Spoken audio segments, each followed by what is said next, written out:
بسم اللہ الرحمن الرحیم۔ شروع اللہ کے نام سے جو رحمان و رحیم ہے۔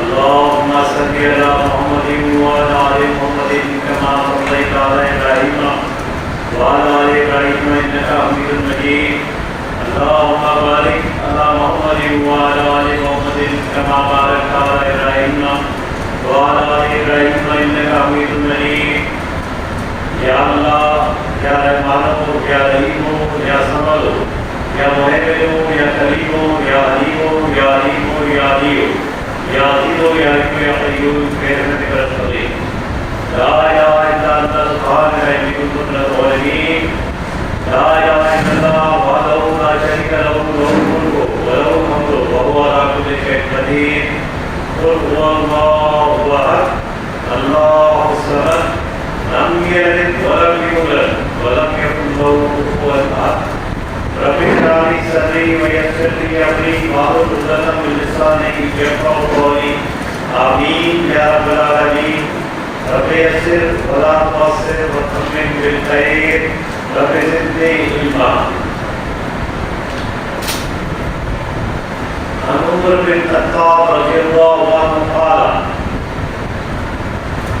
بينما نحن عند رسول الله صلى الله عليه وسلم ذات يوم استوى علينا رجل شديد البياض الصيام شديد سواد الشعر لا يقيم عليه آثر السفر ولا يعرفه منا أحد حتى جلس إلى رسول الله صلى الله عليه وسلم فاسند ركبتيه إلى ركبتيه ووضع كفيه على فخذيه ثم قال يا محمد أخبرني عن الإسلام قال أن تشهد أن لا إله إلا الله وأن محمدا رسول الله وتقيم الصلاة وتؤتي الزكاة وتصوم رمضان وتحج البيت إن استطعت إليه سبيلا قال صدقت وجئنا إليه يسأله ويصدقه ثم قال أخبرني عن الإيمان قال أن تؤمن بالله وملائكته وكتبه ورسله واليوم الآخر والقدر كله خيره وشره قال صدقت قال فأخبرني عن الإحسان قال أن تعبد الله كأنك تراه فإن لم تكن تراه فإنه يراك قال فأخبرني عن الصلاة قال مسؤول عنها بأعلم بها من الصائم قال فأخبرني عن الأمارة قال أن ذلك الآمة ربها وأن تريد وفاة القرآن الأنام رياء الشائطة ولودا في البنيان قال عمر فلبثت صلاة ثم قال لي رسول الله صلى الله عليه وسلم يا عمر أنت في صائم قلت الله ورسول الله قال فإنه جبريل عليه السلام أتاكم ليعلمكم أمر دينكم رواه مسلم۔ الحمدللہ آج ہم ایک اور اربعین نووی کی حدیث کا مطالعہ کر رہے ہیں۔ جیسا کہ آپ سب کے علم میں ہے کہ جب بھی ہم اربعین نووی کی حدیث کا مطالعہ کرتے ہیں تو سب سے پہلے جس نے یہ کتاب لکھی ہے ان کے نام کو تھوڑا سا یاد دہانی کر لیتے ہیں۔ ابو زکریا آپ کی کنیت تھی، امام یحییٰ بن شرف الدین آپ کا نام تھا،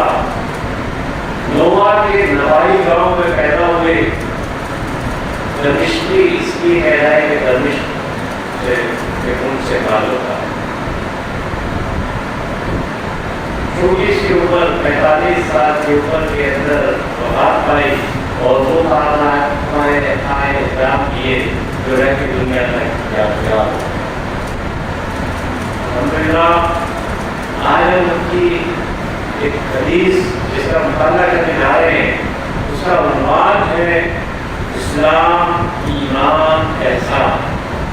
قیامت اور علامات قیامت حدیث جبرائیل کی روشنی. یہ 5 باتیں جو اس حدیث میں آج ہم انشاءاللہ تعالی مطالعہ کریں گے.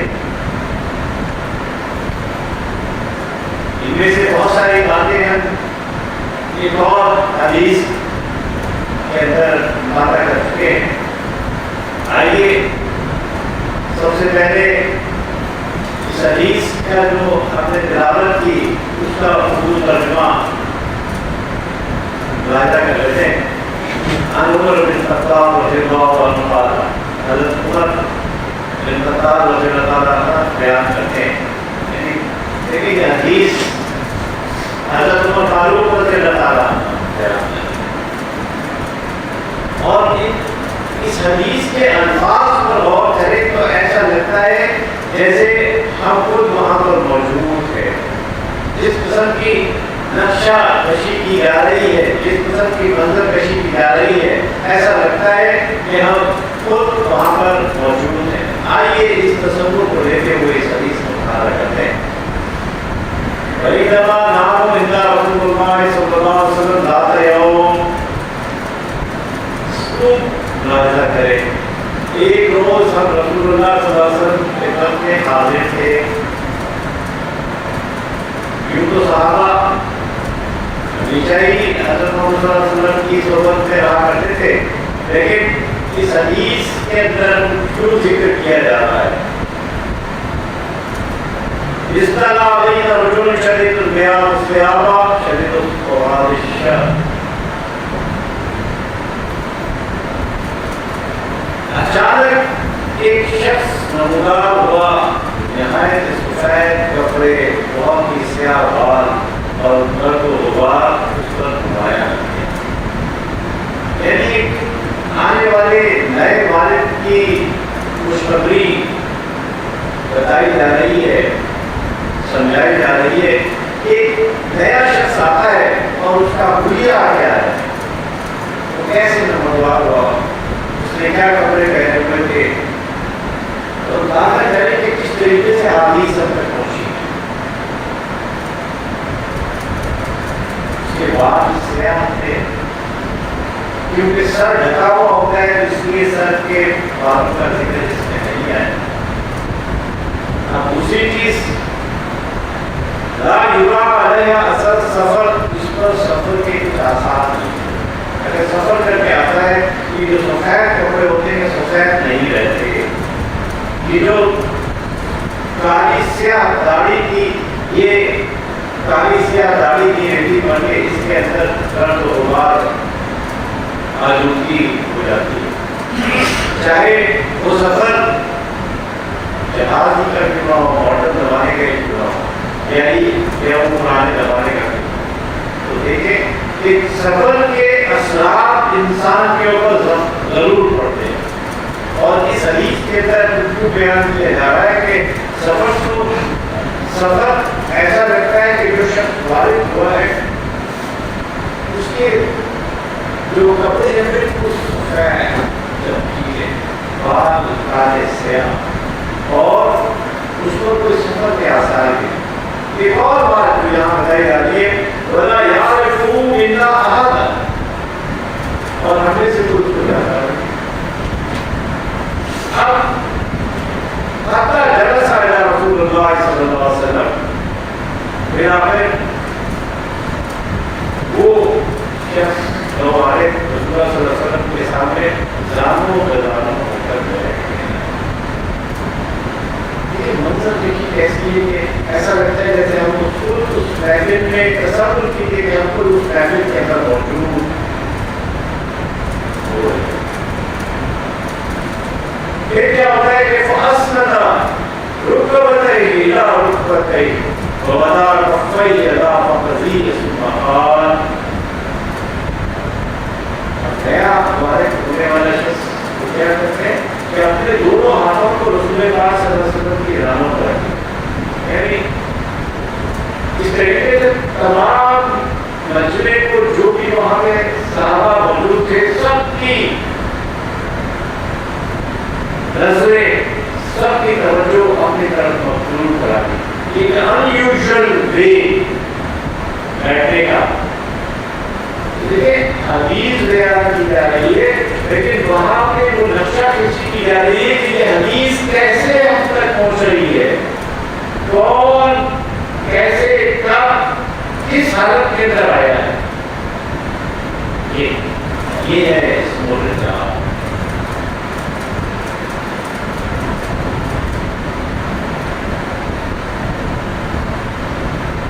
پہلی بات جو اس نئے آنے والے بھارت میں کی کیا یا محمد و اخبرنی عن الاسلام،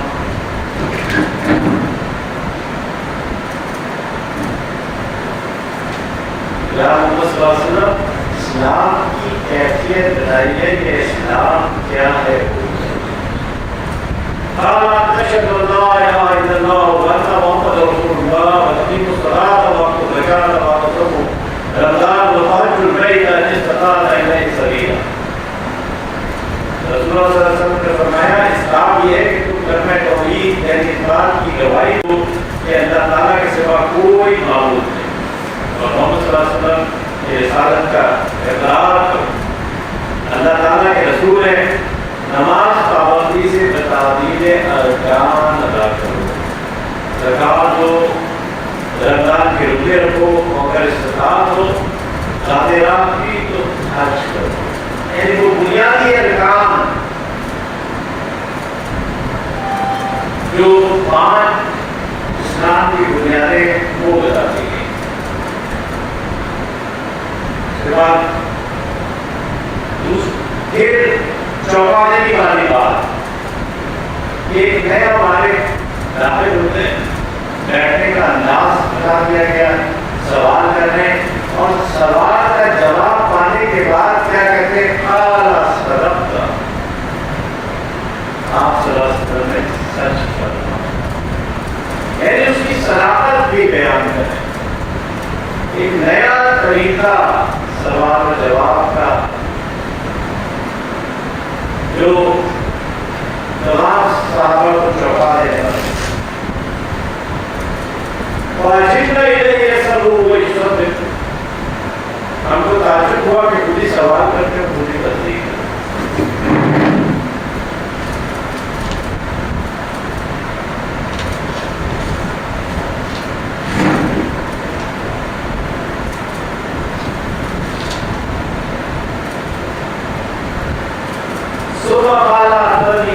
ایمان۔ پہلا سوال تھا اسلام کے بارے میں، دوسرا سوال جو وہ کر رہے ہیں، پہلے سوال کا جواب سننے کے بعد اس کی صداقت بیان کر دی گئی، لوگ اور تعجب ہوئے، جتنے صحابہ موجود تھے حیرانگی پریشانی ہوئی۔ ثم قال أخبرني عن الإيمان، دوسری بات جو نئے آنے والے والد نے پوچھی وہ کیا تھا کہ ایمان کی حالت بتائیے کہ ایمان کیا ہے، بالکل بیسک بنیادی اصول اور ستونوں سے متعلق دین کے معلومات حاصل۔ قال تؤمن بالله وملائكته وكتبه ورسله واليوم الآخر والقدر خيره وشره۔ پورا کا پورا جواب حضرت محمد صلی اللہ علیہ وسلم نے بیان فرما دیا گیا۔ آپ صلی اللہ علیہ وسلم نے فرمایا ایمان کے معنی یہ ہے کہ تم اللہ تعالیٰ کا اور اس کے فرشتوں کا، اس کی کتابوں کا، اس کے رسولوں کا اور قیامت کا یقین رکھو۔ تقدیر الہی کو یعنی ہر خیر و شر کے ختم ہونے کو سچا جانا۔ ایمان کی خالی حضرت محمد صلی اللہ علیہ وسلم نے کیوں بیان کر دیا؟ جب یہ جواب سن لیا تو اس نے آنے والے بارے میں پھر وہی چونکا دینے والی بات کی. وہ کیا کی؟ صدق. آنے والا جانتے ہیں آپ نے سچ کرنا ہے.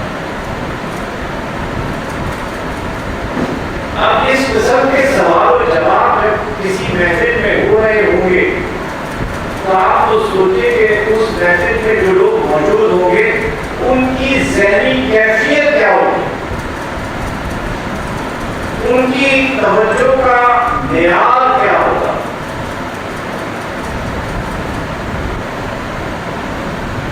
پھر کیا کہا؟ قال فاخبرنی عن الاحسان.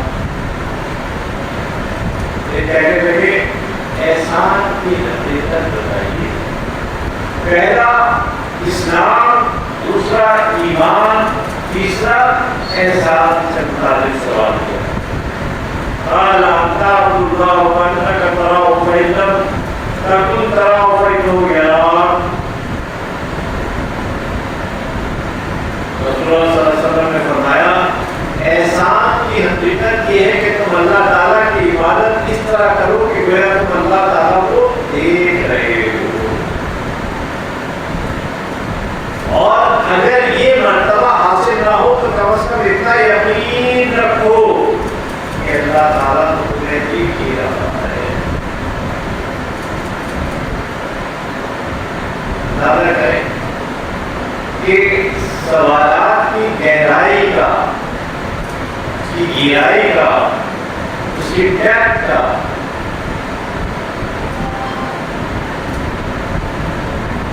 چوتھا سوال جو کیا تھا قال فاخبرنی عن الساعة.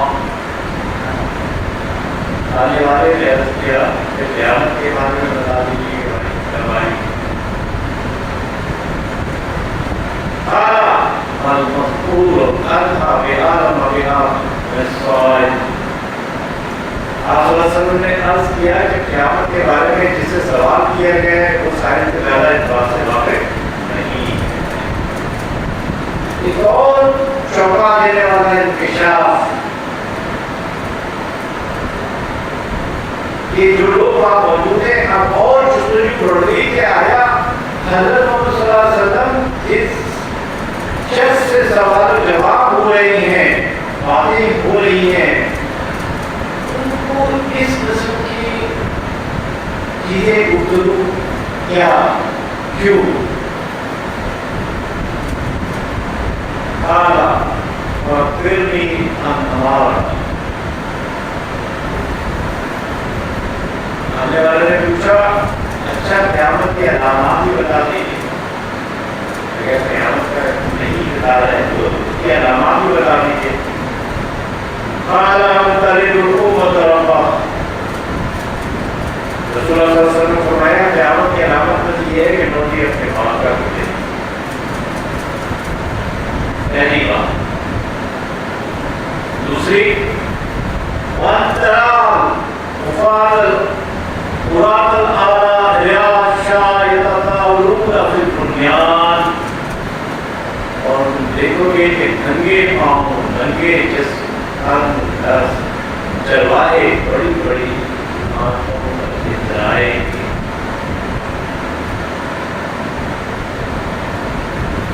سمن تلا. اس کے بعد دو آدمی چلا. یعنی ایک اور چوکا دینے والی بات کہ والد نیا آنے والا آیا کیسا، بیٹھا کیسا، اس کا حلیہ کیا تھا، اسی کو کوئی نہیں پہچانتا تھا. اور پھر سوالات جوابات کے دوران ان سوالات کو جو حضرت محمد صلی اللہ علیہ وسلم جواب دے رہے تھے اس کی صداقت کی یعنی کہانی کی طرح ہے. اس کے بعد جہاں یہ سیشن اینڈ ہوا اس کے بعد وہ اٹھ کر چلے گئے.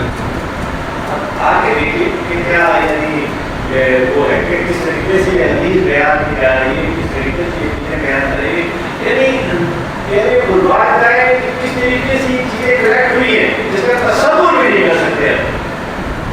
کہ کتنا آسان کر کے ہمیں بتا دیا گیا عملی طور پر، یعنی اس کی لیب کی جاتی ہے، پریکٹیکل سیشن ہوتے ہیں، ورک شاپ کرائے جا رہے ہیں. یہ دیکھیں یہ ورک شاپ کیسی ہے، یہ اسکل سیشن کیسا ہے کہ کس طریقے سے چیزوں کو سمجھایا جا رہا ہے.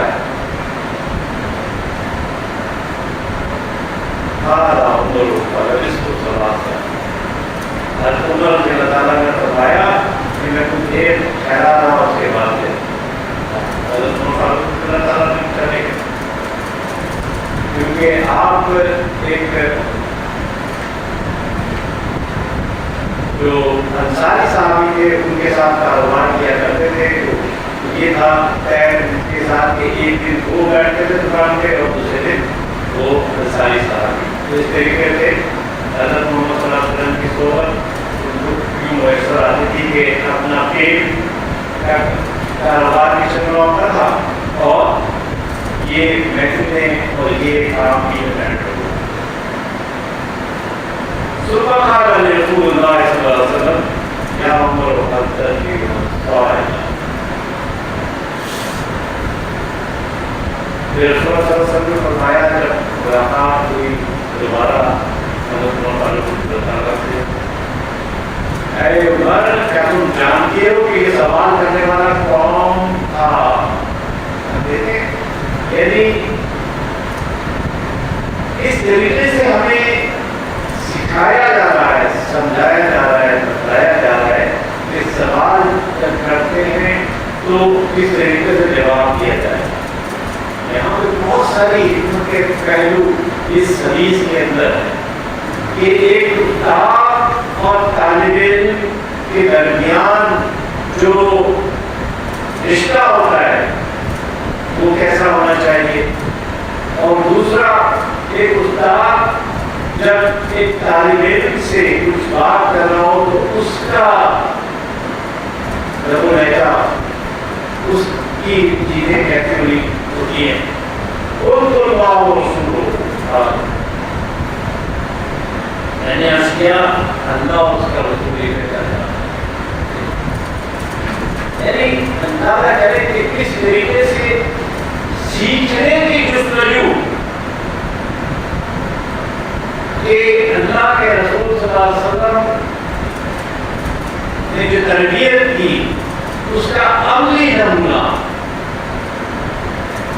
کہ اللہ اور اس کا رسول کہتا ہے. پھر کیا کہا حضرت محمد صلی اللہ علیہ وسلم نے قال فإنه جبريل علیہ السلام، یہ حضرت جبرائیل علیہ السلام تھے. اور پھر کیا کہا اتاکم لیعلمکم امر دینکم، جو تمہیں تمہارا دین سکھانے کے لیے ہے. تمام کے تمام یعنی وہ سوالات جو اس وقت ان کے ذہنوں میں پیدا ہو رہے تھے ان سب کا حل جو جس طریقے سے پورے ڈسکشن ہو رہا تھا، پورے کوشچن آنسر ہو رہا تھا، اور بھی وہ صداقت کا بیان کر رہے تھے. یہ کوئی عام آدمی نہیں ہے، یہ کوئی انسان نہیں ہے، یہ وہ فرشتے ہیں جو کہ وہی لے کے آتے ہیں، فرشتوں کے سردار حضرت جبرائیل علیہ السلام، اور وہ تمہیں تمہارا دین سکھاتا ہے.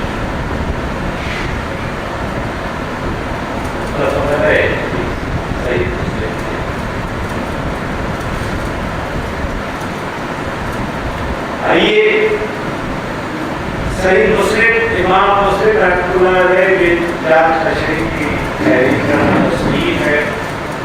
وہی بات جو ہم نے صحیح بخاری کے سلسلے میں یادداشت کے طور پر کی تھی کہ بھائی 9282 حدیث اس کی امام بخاری اتنے میں سے گنا حدیث 6 دعوت کرتے ہیں.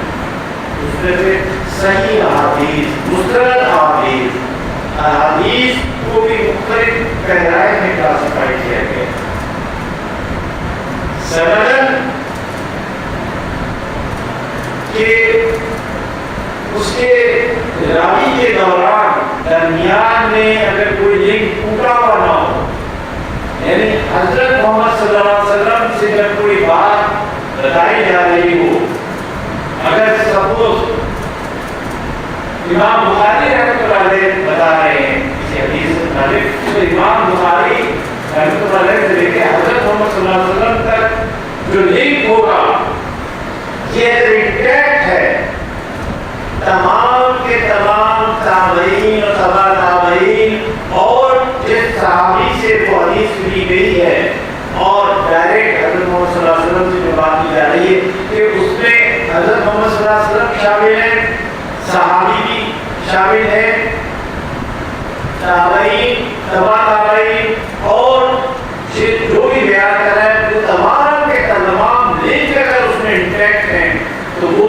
حدیث سندن مستند حدیث ہوتی ہے، مرفوع حدیث ہوتی ہے۔ تو اگر کہیں کوئی بریک آ جاتا ہے کہ کسی ایک لنک میں بریک آ گیا ہے تو وہی حضرت محمد صلی اللہ علیہ وسلم، لیکن کہیں ایک بریک آ گیا تو پھر اس حدیث کو دوسرا نام دیا جاتا ہے۔ اور اسی طریقے سے اگر صحابی کا ذکر نہ ہو اور تبع تابعین کے تابعین ڈائریکٹ حضرت محمد صلی اللہ علیہ وسلم سے وہ حدیث روی بتا رہے ہیں تو اس کو ایک دوسرا نام۔ کہنے کا مطلب یہ ہے کہ حدیث اتنی آسانی سے نہیں لے پاؤں گے، بہت انگریزی کی گئی ہے اور ایک ایک چھان بڑا کر کر اب دیکھ رہے ہیں کہ 7288 کا مجموعہ ہے، کتنی حدیث میں سے 3,16,000 سال کا عرصہ لگا اور ایک ایک حدیث لکھنے کے لیے کیسے وہ کیا کرتے تھے، وضو کرتے تھے اور اس کے بعد نماز پڑھتے تھے اور اس کے بعد یہ اچھا کرتے تھے، یہ حدیث ہم تک ایسے ہی ہوں گے۔ یہ جو حدیث بیان کی ہے، یہ جو حدیث آپ نے سنی ہے حضرت عمر فاروق سے بتانا، جس کو اور دوسرے صحابہ نے بھی بیان کیا ہے۔ سنانی بات ہے کہ ایک اگر محفل ہے صحابہ کی تو وہاں پر حدیث جو ہوگی وہ سب جو باتیں حضرت محمد صلی اللہ علیہ وسلم کہہ رہے ہیں سب سن رہے ہیں۔ اور لازمی بات ہے کہ حدیث وہ چیز ہے اگر یہاں پر جتنے بھی لوگ موجود ہیں، اب جو کچھ میں کہہ رہا ہوں، میں بات کر رہا ہوں، اگر میں ریپروڈیوس کر رہا ہوں آپ سے تو لازمی بات ہے کہ یہ ممکن ہی نہیں کہ شخص بھائی جو بات کہہ رہے ہوں وہی جو ہے اپنے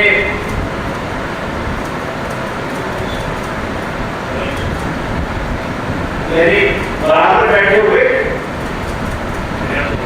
ریاض غزالی صاحب کہہ رہے ہیں، جو ریاض غزالی صاحب کہہ رہے ہو وہ اپنے دوسری کوئی بات وہ نہیں کر سکتے، الفاظ کے مفہوم وہی ہوگا لیکن الفاظ کے اندر ترتیب بدلی بھی ہوگی۔ تو قرآن اور حدیث کے اندر یہ فرق ہے، قرآن تو منوان لفظاً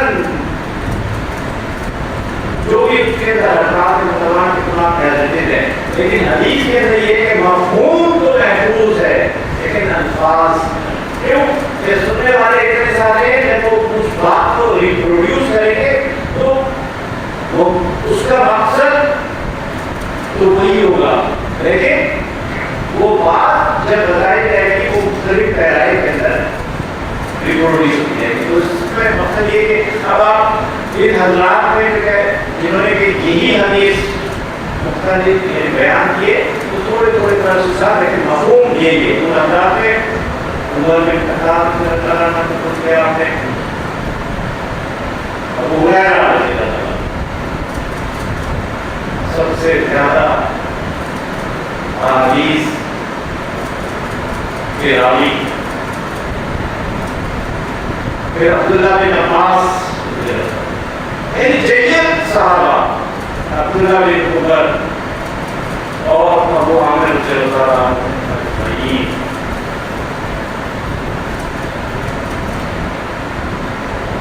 یہ واقعہ رسول اللہ صلی اللہ علیہ وسلم کی زندگی کے آخری ایام کے پیش آیا. تو تکمیل کے لیے جو باتیں صحابہ حضرت محمد صلی اللہ علیہ وسلم سے نہیں پوچھ سکے تھے ان کو کمپلیٹ کرنے کے لیے حضرت جبرائیل علیہ السلام کو اللہ تعالیٰ نے بھیجا اور اس طریقے سے دین کی تکمیل فرمائی. دین کی معلومات کے اندر جو باتیں رہ گئی تھی ان کو بیان فرمایا.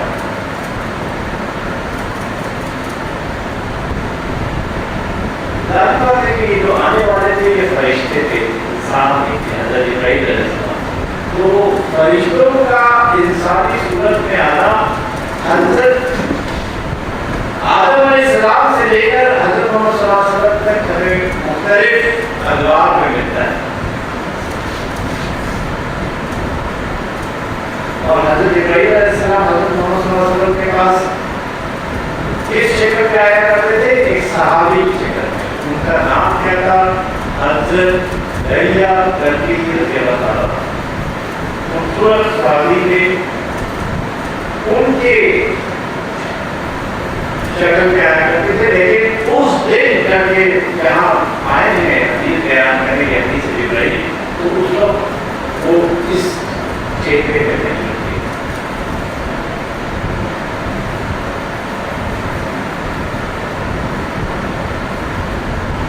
یاد کیجیے کہ رستہ بدر میں چھوٹی سی جماعت کو حضرت محمد صلی اللہ علیہ وسلم ٹکرا رہے کس سے؟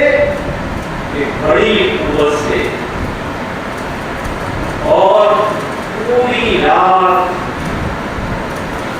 دعا میں الفاظ اگر یاد کریں تو کرے گا ہر اچھا. یہ جو چھوٹی سی جماعت میں تیار کیے ہے اللہ، آج یہ پوری کی پوری محنت جو میں نے کی ہے، 13 سال کی جو محنت کی ہے، اس کو لے آیا ہوں آپ کے خدمت میں. اگر آج یہ فتحیاب نہیں ہوئے، آج ان کو نصرت عطا نہیں کی گئی، تو پھر یہ دھام لیوا ہوئی روکتے جاتے تھے اور کہتے جاتے تھے. وہاں پہ حضرت ابوبکر صدیق رضی اللہ تعالیٰ موجود تھے. کہا اے اللہ کے رسول صلی اللہ علیہ وسلم بس کیجیے، اللہ آپ کو کبھی بھی پشیمان نہیں کرے گا. اور آپ نے دیکھا کہ اللہ تعالیٰ نے فرشتوں کو بھیجا مقابلہ کیے کہ غزوہ بدر میں کیا کوئی سامان کا کیا مقابلہ تھا، گنی چنی تلواریں. تو وہ یہ کہتے تھے کہ ہم یہ دیکھ رہے تھے کہ ہمارے سامنے لوگوں کے ہمارے سے پیر سر قلم ہو رہے تھے اور ان کے ہاتھ کاٹ دیے جا رہے تھے. تو حضرت محمد صلی اللہ علیہ وسلم نے بتایا کہ یہ فرشتے تھے جنہیں اللہ تعالیٰ نے ہماری اعانت کے لیے بھیجا. یہ فرشتے اس طریقے سے آئے، لین آئے. اللہ کا واقعہ آپ کو پتا ہے کہ کتنا محاصرہ کیا اور کس طریقے سے کس قسم کے واقعات پیدا ہوئے. اور وہاں پہ بھی اللہ تعالیٰ نے فرشتوں کے ذریعے مدد. حضرت مریم سلام علیہ واقعہ یاد کیجیے کہ جب ان کو یہ بشارت دی جاتی ہے کہ آپ کو لڑکا ایک بچہ پیدا ہوگا، تو وہ پریشان ہو جاتی ہے. یعنی کہ مجھے کسی نے چھوڑ ہی تو مجھے کیسے یہ ہو سکتا ہے. بتایا یا نہیں یہ ایسے ہی ہوگا. اور پھر بتایا کہ اللہ کا فرشتہ ہوں، انسانی صورت میں بتایا میں اللہ کا فرشتہ ہوں. اور اس طریقے سے یہ بشارت لے کر آتا ہے. اور اللہ کا یہ ہے کہ وہ کہتا ہے کن فیکون، وہ چیز ہو جاتی ہے. تو یہ انسانی صورت میں فرشتے آئے. مریم، حضرت مریم سلام علیہ، حضرت ابراہیم علیہ السلام کا کہ جب حضرت بشارت دینے کے لیے آتے ہیں، کہیں پر عذاب دینے کے لیے آتے ہیں، تو کہ بھائی یاد کرے کہ کیا ہوا تھا کہ میں بھیجا گیا ہوں کس کی طرف؟ عذاب دینے کے لیے اور لوط کی طرف۔ وہاں پر عذاب کی اور بتا رہے حضرت ابراہیم علیہ السلام کے سامنے جب کہ فرشتے اور اس میں آئے تو انہوں نے بکرا ذبح کر کے رکھا۔ مہمانداری کے لیے حضرت ابراہیم علیہ السلام مشہور تھے اور مہمانوں کے کھانا نہیں کھایا کرتے تھے، تو انہوں نے ہاتھ نہیں لگایا کیونکہ فرشتوں کو یہ چیزیں دنیاوی چیزیں نہیں ہوتی۔ تو یوں اس طریقے سے حضرت ابراہیم علیہ السلام دیکھی، آپ نے دیکھا کہ فرشتوں کا فرشتے انسانی شکلوں میں آیا کرتے ہیں۔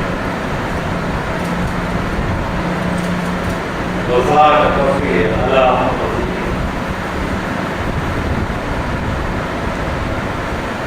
شکل و صورت، بیٹھنے کا انداز، تعینی و ترتیبی الفاظ، یعنی یہ تمام کی تمام چیزیں تھی جو کہ اپنی طرف متوجہ کرنے جو فرشتوں کی جو باتیں بعد میں پھر حضرت محمد صلی اللہ علیہ وسلم نے خود ہی کہا۔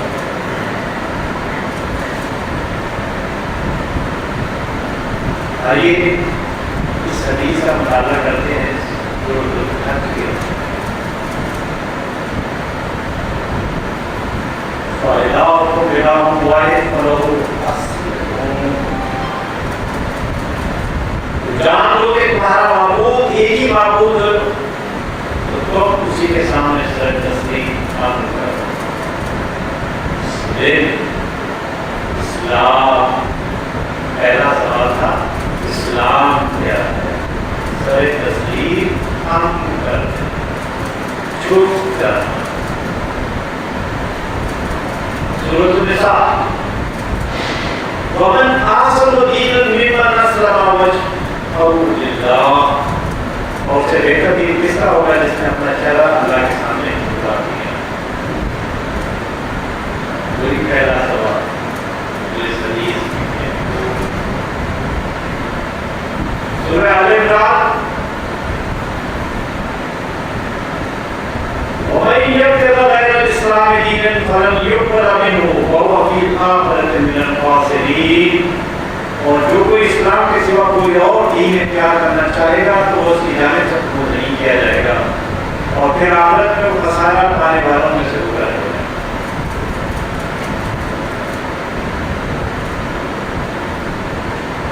ارکان اسلام بار بار ان چیزوں کی یاد دہانی اس لیے کی جاتی ہے تاکہ یہ ہمارے ذہنوں کے اندر رکھتا ہو جائے، بیٹھ جائیں، ایک آئیکن اور پہلی چیز توحید و رسالت، دوسری چیز نماز کا قائم کرنا، تیسری چیز زکات، چوتھے رمضان کے روزے رکھنا، پانچواں کا رکھنا۔ پہلا سوال تھا اسلام کیا ہے؟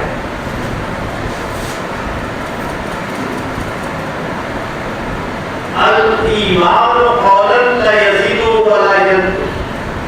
امام ابو حنیفہ رحمۃ اللہ علیہ ایمان کی تعریف کیوں کرتے ہیں؟ ایمان تو قول کا نام ہے جو نہ گھٹتا ہے نہ بڑھتا، یہ اسلام سے مخالف ہے۔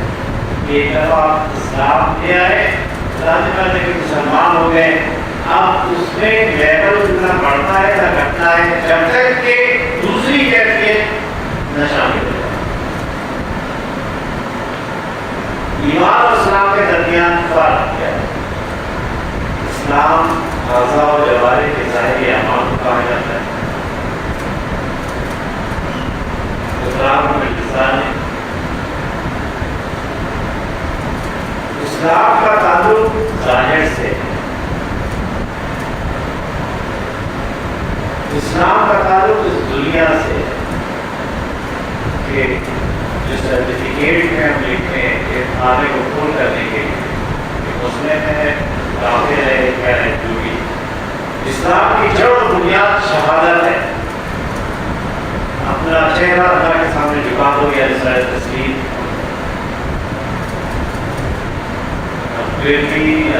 ایمان. دوسرا سوال کیا ہے ایمان کیا ہے؟ کسی کے اعتبار اور اعتماد پر کسی بات کو سچ ماننے کا نام.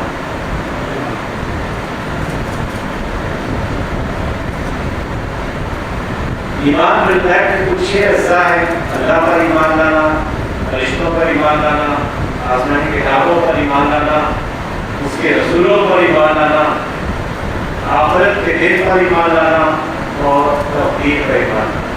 چاہے وہ اچھی ہو اور اسے کو ایمان مفصل. آمنت باللہ وملائکتہ وکتبہ ورسلہ والیوم الآخر والقدر خیر و شر من اللہ تعالی والبعث الموت. یہ ہے جو تجربہ میں ماشاءاللہ سبھی نے پڑھا ایمان مفصل.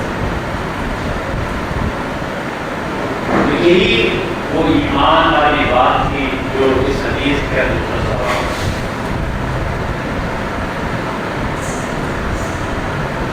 اسلام اور ایمان، مسلمان اور مومن، رسول اور نبی، یہ ٹرمنالوجی کی اصطلاحیں اکثر و بیشتر ہم سنا کرتے ہیں، پڑھا کرتے ہیں قرآن اور حدیث کی روشنی.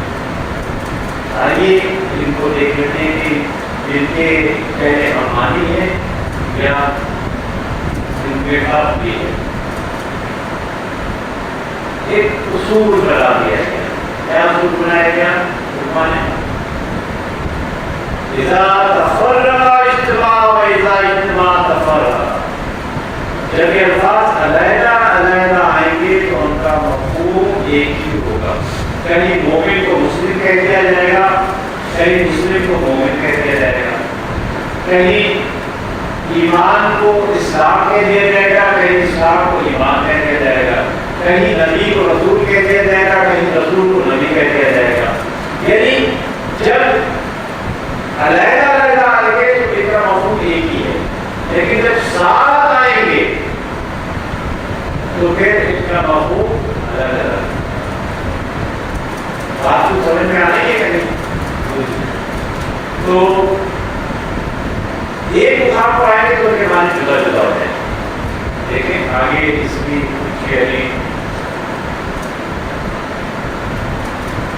کام روز کا گلاب کے پھول کو نام کوئی بھی لے لو اس کی خوشبو وہی رہے. کسی نام سے بھی مومن کو مسلم کہہ رہے، مسلم کو مومن کہہ رہے، اسلام کو ایمان کہہ رہے، ایمان کو اسلام کہہ رہے، نبی کو رسول کہہ رہے، رسول کو نبی کہہ رہے. اس کی خوشبو تو وہی رہے گی، اس میں تو کوئی کمی نہیں. ہر مومن مسلمان ہے اور ہر مسلمان مومن ہے. تھوڑی سی گہرائی، تھوڑی سی توجہ. ہر مومن مسلمان ہے اور ہر مسلمان مومن ہے.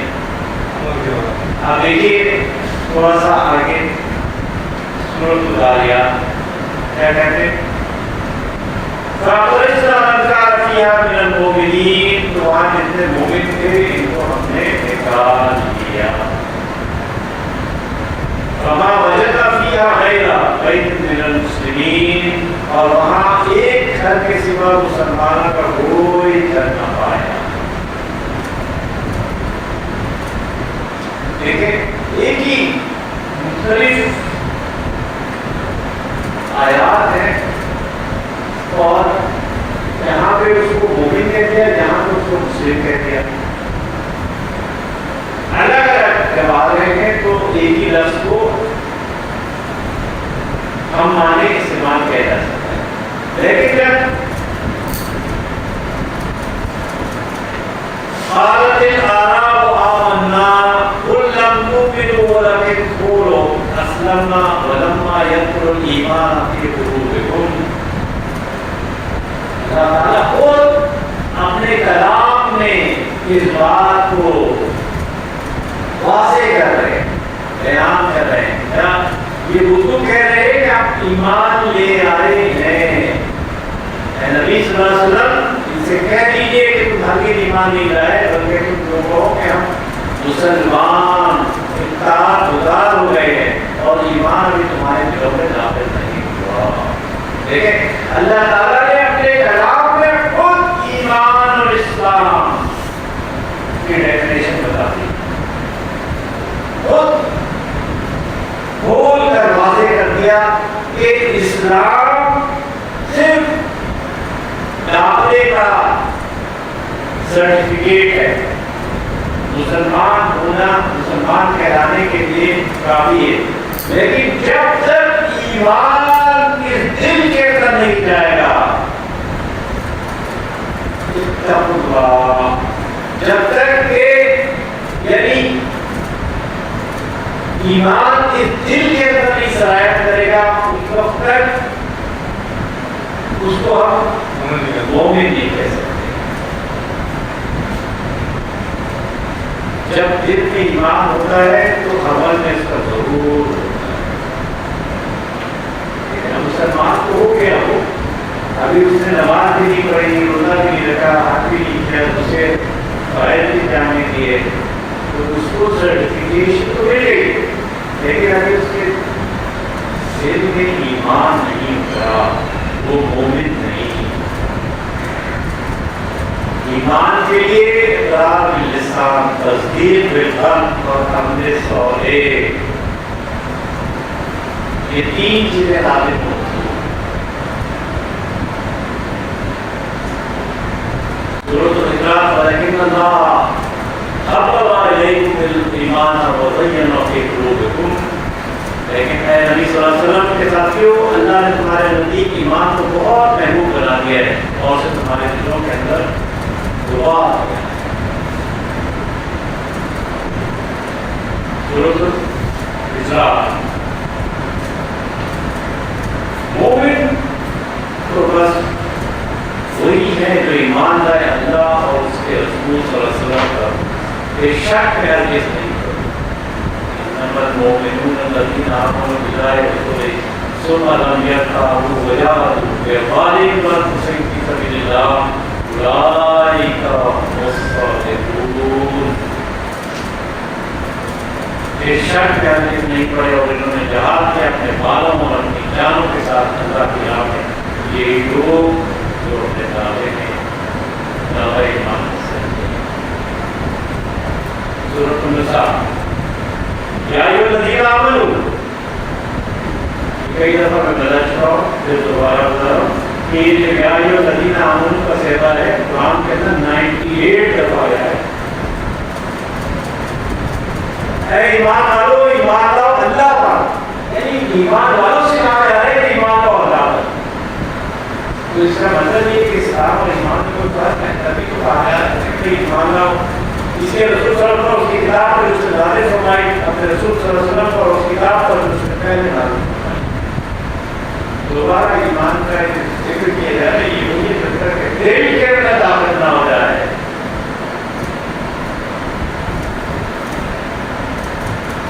ایمان، اے اہل ایمان، جب تم اللہ کی راہ میں نکلو تو تحقیق کر لیا کرو کہ جو شخص بھی تمہارے سامنے اسلام پیش کرے، اسلام پیش کرے، اس کی ہمت کرو کہ تم مومن نہیں۔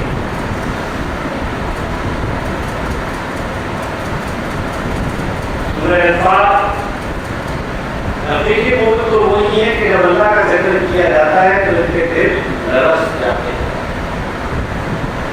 اور جب انہیں اس کی آیات پر سنائی جاتی ہے تو ان کی ایمان میں اضافہ ہو جاتا ہے اور وہ اپنے رب پر توکل کرتے ہیں۔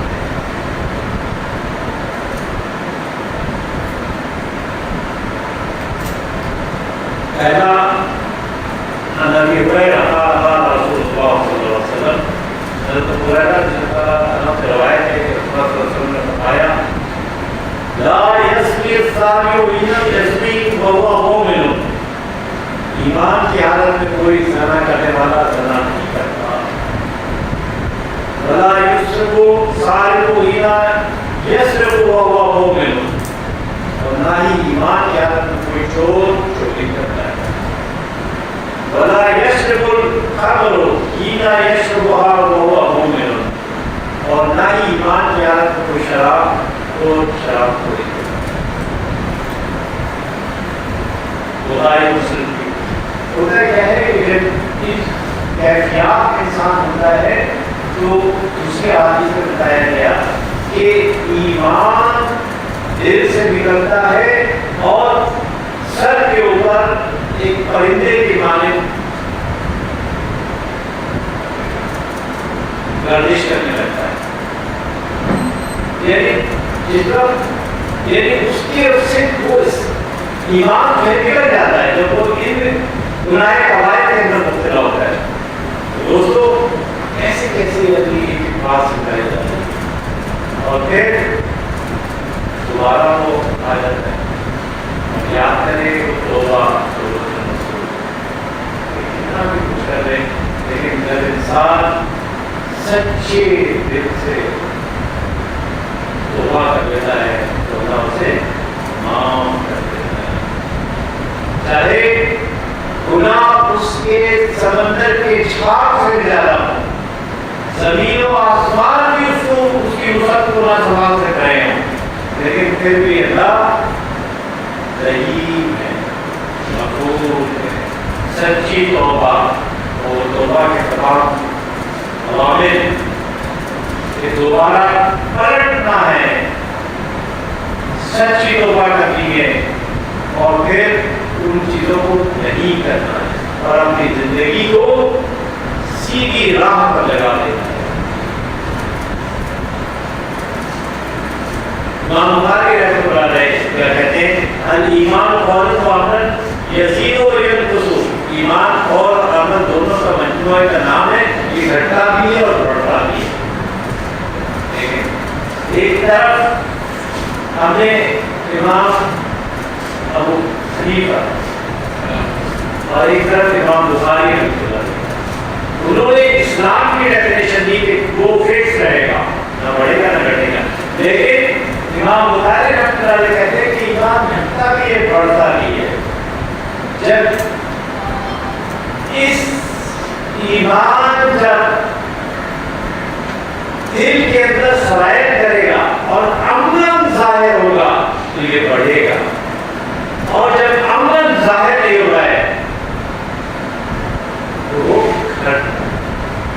یعنی اس طریقے سے دیکھیں کیسے کیسے تشبیہ دے کر بتایا جاتا ہے۔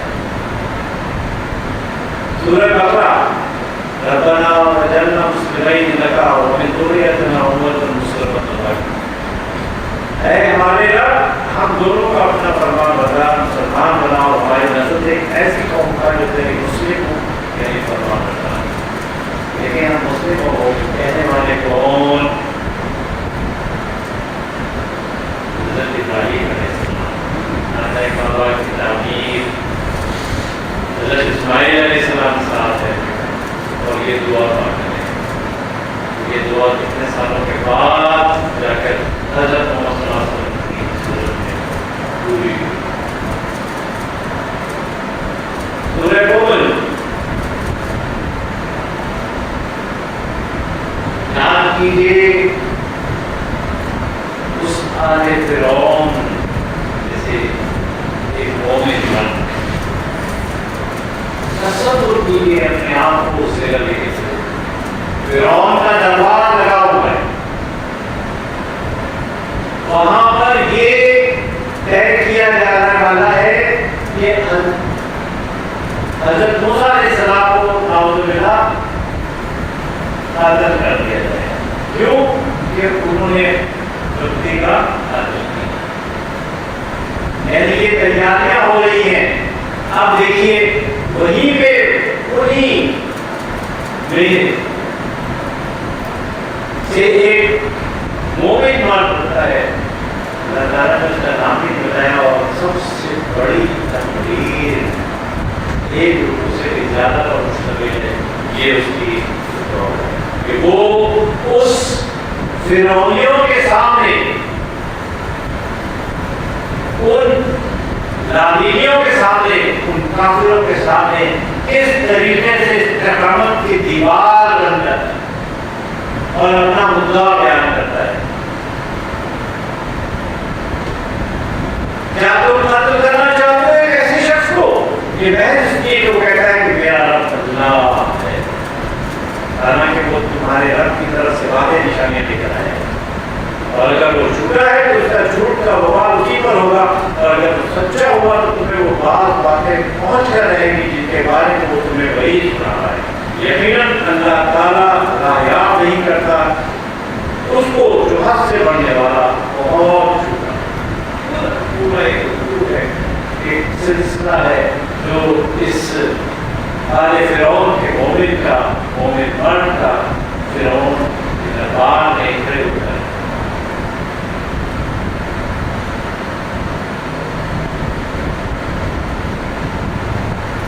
دل دین کے اعتبار سے قرآن کے اعتبار سے اصل میں روح انسانی کا مرکز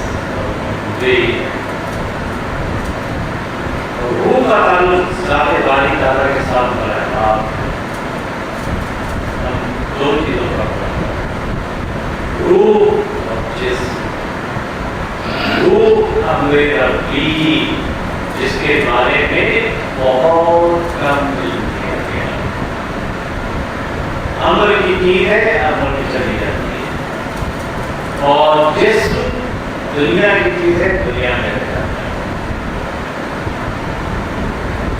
سلطان باور علیہ نے بہت خوبصورت بات کہی ہے، دل دریا سمندروں ڈوبے کون دلا کیا جانے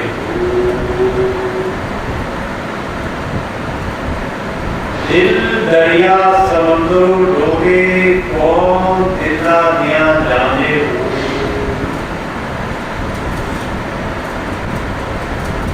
اسلام کیا ہے؟ ظاہر دنیا کا شہادت ہے، قانونی ایمان ہے، زبان سے اقرار ہے. اس کے برعکس ایمان اگر صرف زبان پر آ جائے تو کیا ہے؟ ایمان اگر دل میں داخل ہو جائے تو ایمان. دیکھیں اسلام زبان تک، جب یہی ایمان دل میں اتر گیا تو کیا ہو گیا؟ ایمان. اور ایمان اگر دل کی گہرائیوں میں اتر گیا، اس کے اندر رچ بس گیا تو وہ احسان.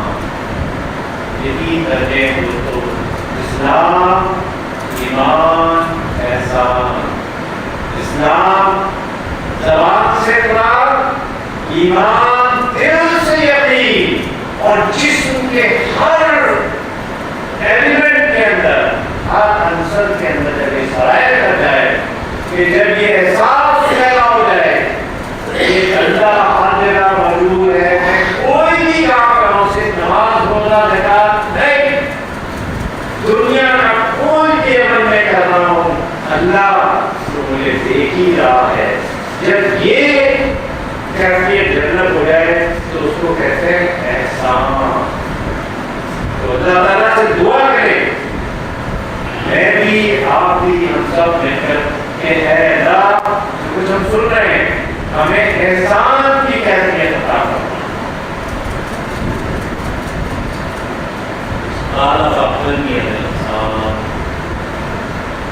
احسان کا لفظ حسن سے بنا.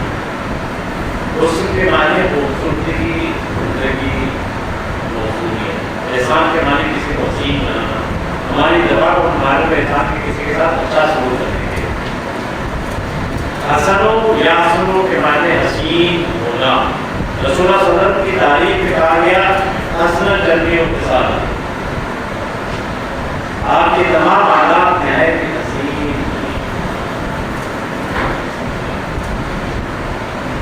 اور جو کچھ اللہ نے تمہیں دیا ہے اس سے دارالآخرت حاصل کرنے کی کوشش کرو، اور مت بولو تم دنیا سے اپنا حصہ لوگوں کے ساتھ احسان کرو جیسا اللہ نے تمہارے ساتھ احسان کیا ہے. اور اسے بہتر دین کس کا ہوتا ہے جس نے اپنا چہرہ اللہ کے سامنے جھکا دیا، اس کے بعد احسان کے درجے تک پہنچ گیا اور اللہ نے ابراہیم کو اپنا دوست بنا دیا. کیا کہتے ہیں کہ احسان کی حضرت ابراہیم علیہ السلام یاد کریں جب نمرود نے ان کو آگ میں ڈالنے کے لیے لاوا بنا دیا، ان کو خوب بھڑکایا، تو اندازہ کریں کہ اس احسان کی کیفیت کی کیا کیفیت تھی۔ وما خلقت الجن والانس الا ليعبدون، اور میں نے نہیں پیدا کیا جنوں انسانوں کو مگر صرف اس لیے کہ وہ میری بندگی کریں۔ دنیا کو پیدا کیا گیا ہے انسانوں کے لیے، اور انسان کو پیدا کیا گیا ہے اللہ کی عبادت کے لیے۔ شیخ صادق رحمۃ اللہ علیہ فرماتے ہیں زندگی آمد برائے بندگی، زندگی بے بندگی کر بہتری۔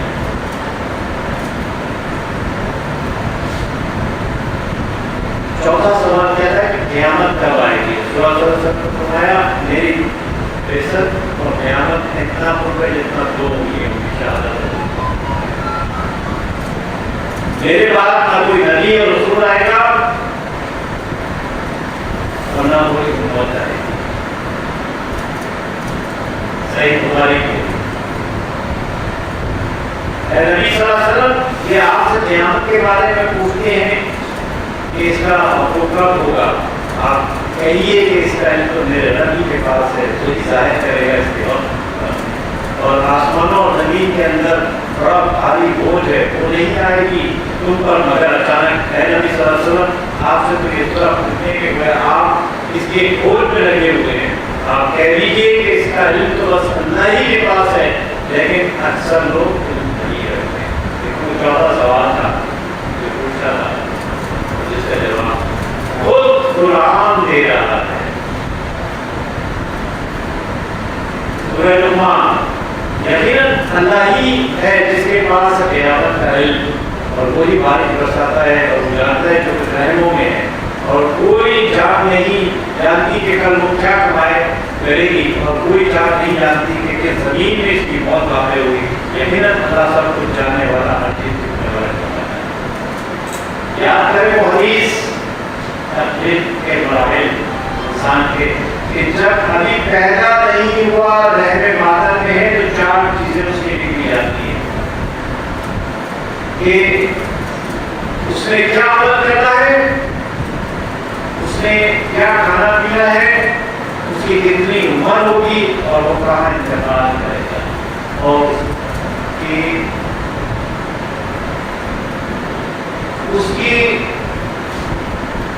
فیوچر کیسا ہوگا، یہ تمام چیزیں لکھی ہیں۔ حضرت عبداللہ بن عمر رضی اللہ عنہ روایت کرتے ہیں کہ حضرت محمد صلی اللہ علیہ وسلم نے فرمایا، کیا فرمایا؟ غیب کے 5 خزانے ہیں جن کو سوائے اللہ کے کوئی نہیں جانتا۔ اول قیامت کا علم کہ کب آئے گی، بارش کا علم کہ کب ہوگی۔ اندازہ کرنے کے ہم خود فیس کر رہے ہوتے ہیں کہ ایک ہونے پہ یعنی ایک شاہراہ کے ایک کونے پہ بارش ہو رہی ہوتی تو دوسرے کونے پہ بارش نہیں، اتنا تو ہمارا علم محدود ہے۔ ذہن میں مادہ دیکھا ہے نہ رہے گا، مادہ ہے اس کی قسمت کیا ہے، کل کیا کرے گا، 5ویں چیز موت کہاں اور کب آئے گی۔ ہمارا سوال علامات قیامت کیا ہے؟ رسول اللہ صلی اللہ علیہ وسلم نے فرمایا لومڑی اپنے مال کا حقوق دینے کی پہلا، اس سے کیا مراد؟ اولاد اپنے والدین کی نافرمان کرے گی، کہ آپ یعنی اپنے بوائے اپنے گھر رہ لیں تو سب چیزوں کا سوال آپ کو اس سوال کے جواب کے طور پر ملتا ہے۔ اولاد اپنی ماؤں سے اس طرح خدمت میں اور ایسے ضرورت ہمیں شروع کرنے لگے جیسے آقا اپنے لوگوں سے کرتے ہیں۔ دعویٰ کرنے کی ہے کیا گھر گھر کی کہانی، بیٹیاں اپنی ماؤں کے ساتھ اپنی بھائیوں کا سلوک کرے، یہ 3 مختلف فرائض ہیں، 3 مختلف شکلیں ہیں جو اس ایک چیز کی یہ قیامت کے قریب غلاموں کی کثرت ہو جائے گی. کوئی شخص کسی عورت کے رونے کی حیثیت سے خریدے گا جو وہ در حقیقت اس کی ماں ہوگی اور وہ دونوں شدت سے ناجائز ہوں گے. تو آپ دیکھ رہے ہیں کہ اتنا ہمارے پاس اسس ہے نیٹ پر دوسری چیزوں کا, تو جن باتوں کی خود تو وہی دنیا میں آج تک کیا ہوتا ہے.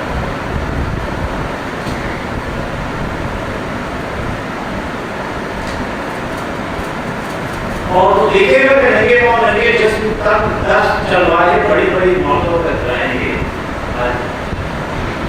آپ خود اور میں آپ سب اس بات کے فٹنس ہیں کہ سعودی عرب کے اندر پہلی نگاہ آپ کی خانہ کعبہ پہ نہیں پڑتی بلکہ ٹاپ ٹاور کیونکہ اور یعنی ہوتا کیا ہے کہ ایک عرب نے ایک عبادت بنائی, اگر وہ 40 منزل کی اور اس کے سامنے ایک نے 45 منزل کی عبادت دوسرے عرب نے بنائی, تو نئی بلڈنگ کو اس کا ایکسلینس کر کے اس کو 50 منزل دوسرے والے کے کمپٹیشن میں نہیں بنائے گا. یہ حال ہو گیا ہے. ایک کسی حدیث کے دوسرے راوی سے یہ ہے کہ انہوں نے پوچھا کہ کون ہوں گے, تو آپ نے فرمایا عرب ہوں گے. یعنی حضرت محمد صلی اللہ علیہ وسلم نے کی جو بات ہے وہ پتھر کی لکیر ہے, کہہ دیا بتا دیا کہ یہ کون ہوں گے, بتا دیا تھا کہ یہ عرب ہے. آج عربوں کے پاس دولت کے ایک پہ اپنے کا دوسرا غلط لوگ تو بارے موقع کے مالک ہیں, پر اس میں سامنے بتایا. آج سے 100 سال پہلے کا عرب سعودی عرب اور آج کے سعودی عرب کو کہتے ہیں. تو آپ کو اس سوال کا جواب خود بخود مل جائے.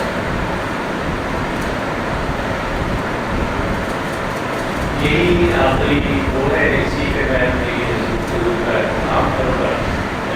دو سلائڈیں سیکنڈ ہاف کی ہے کہ میجر جو قیامت کی نشانیاں ہیں اس پہ کیا ہوگا کہ امام مہدی کا ظہور. دیکھیں اسٹیج سر چکا ہے, یہ سب کچھ ہونا کہاں ہے, شام میں. آپ دیکھ رہے کہ شام کے اندر اسٹیج سر چکا ہے.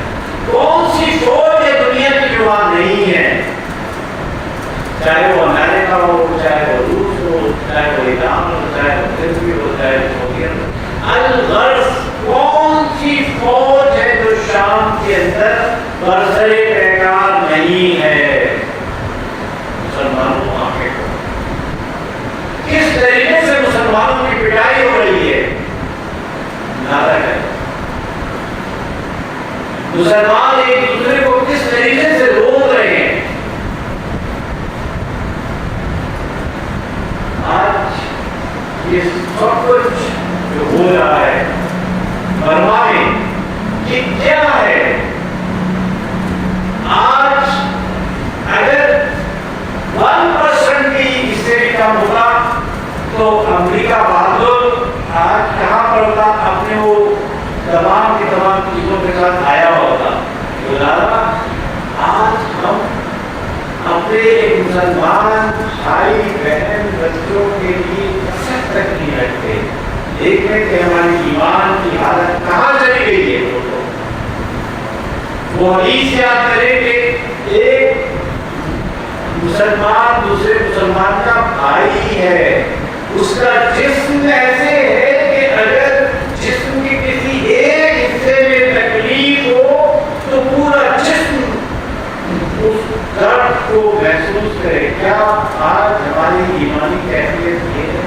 ٹٹولے ہم اپنے ہے آپ سب مل کر اپنے دلوں کو. کیا آج ہمارے ایمان کی کیفیت ایسی ہے کہ شام, فلسطین, کشمیر اور یہ برما کے مسلمانوں میں جو کچھ ہو رہا ہے, کیا ہمارے اندر جھرجھراہٹ محسوس ہوتی ہے؟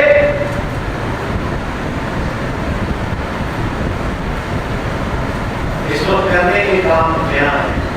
یہ جو برما میں جو کچھ ہو رہا ہے, جو مسلمان کے ساتھ ہوا ہے, اگر ایک مسلمان کو تکلیف ہوتی ہے تو دوسرا مسلمان کیا ہوتا ہے, ہل کے رہ جاتا ہے.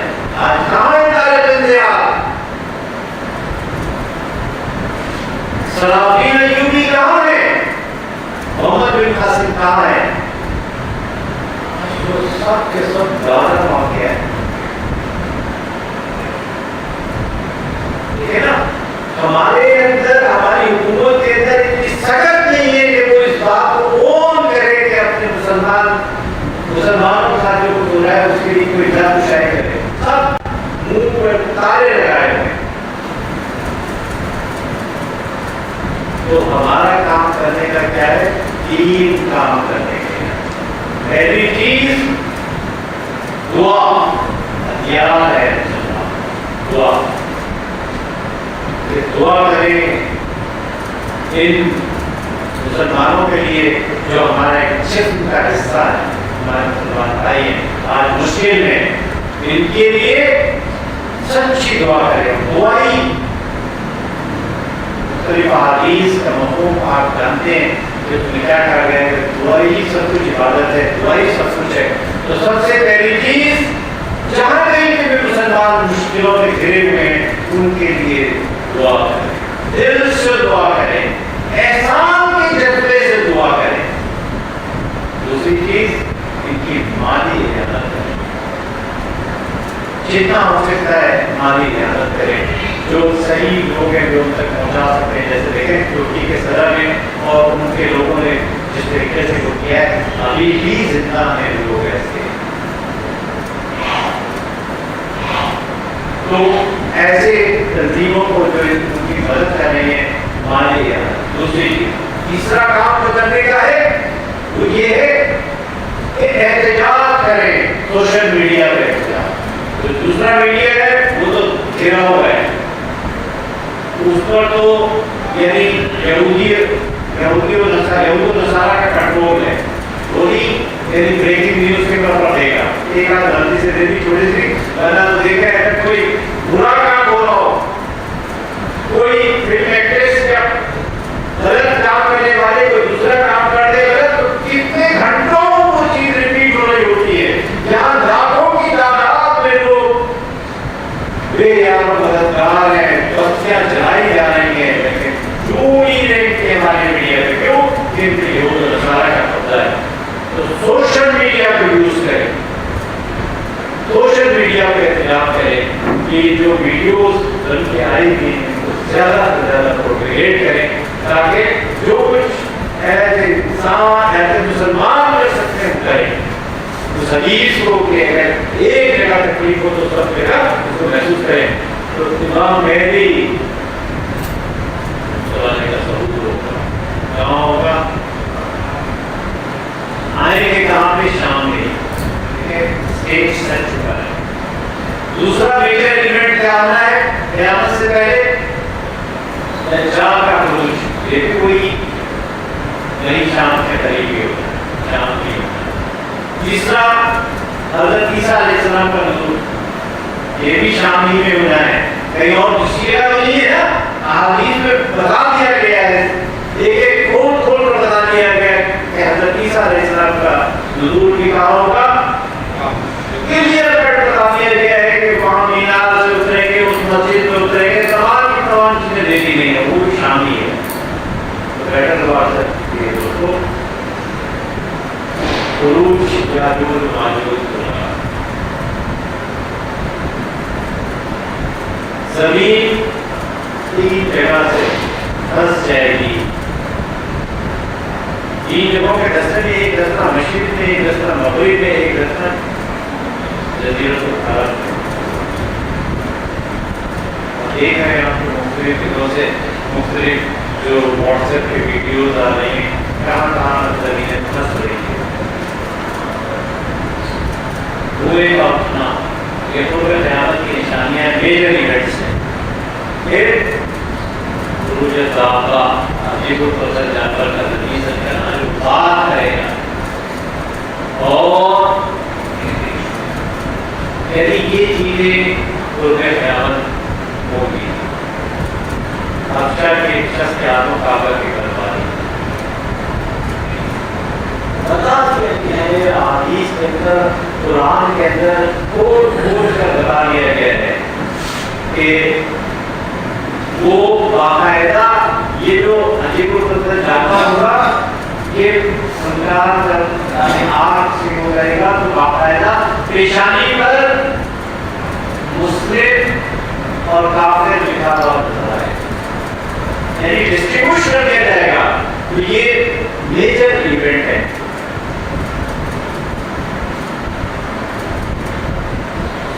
یہ تو بالکل ایک اینڈ والا ہو جائے گا کہ سورج مغرب سے مشرق کی طرف. تو یہ جو 10 میجر ایونٹس ہیں یہ ہوں گے، اور پھر آپ جو ہے کہ اپنے اشر کی طرف لے کے جائیں، یمن کی طرف، اس کی طرف دیکھیں. پورا اگر آپ تھوڑا سا یعنی مطالعہ کریں، آنکھیں کھولیں تو چیزیں سامنے ہوتی ہوئی نظر آ رہی ہیں. اتنا وقت لگتا ہے، کیا ہوتا ہے اللہ اس کو بہتر جانتا ہے، لیکن اسٹیج سچ ہے.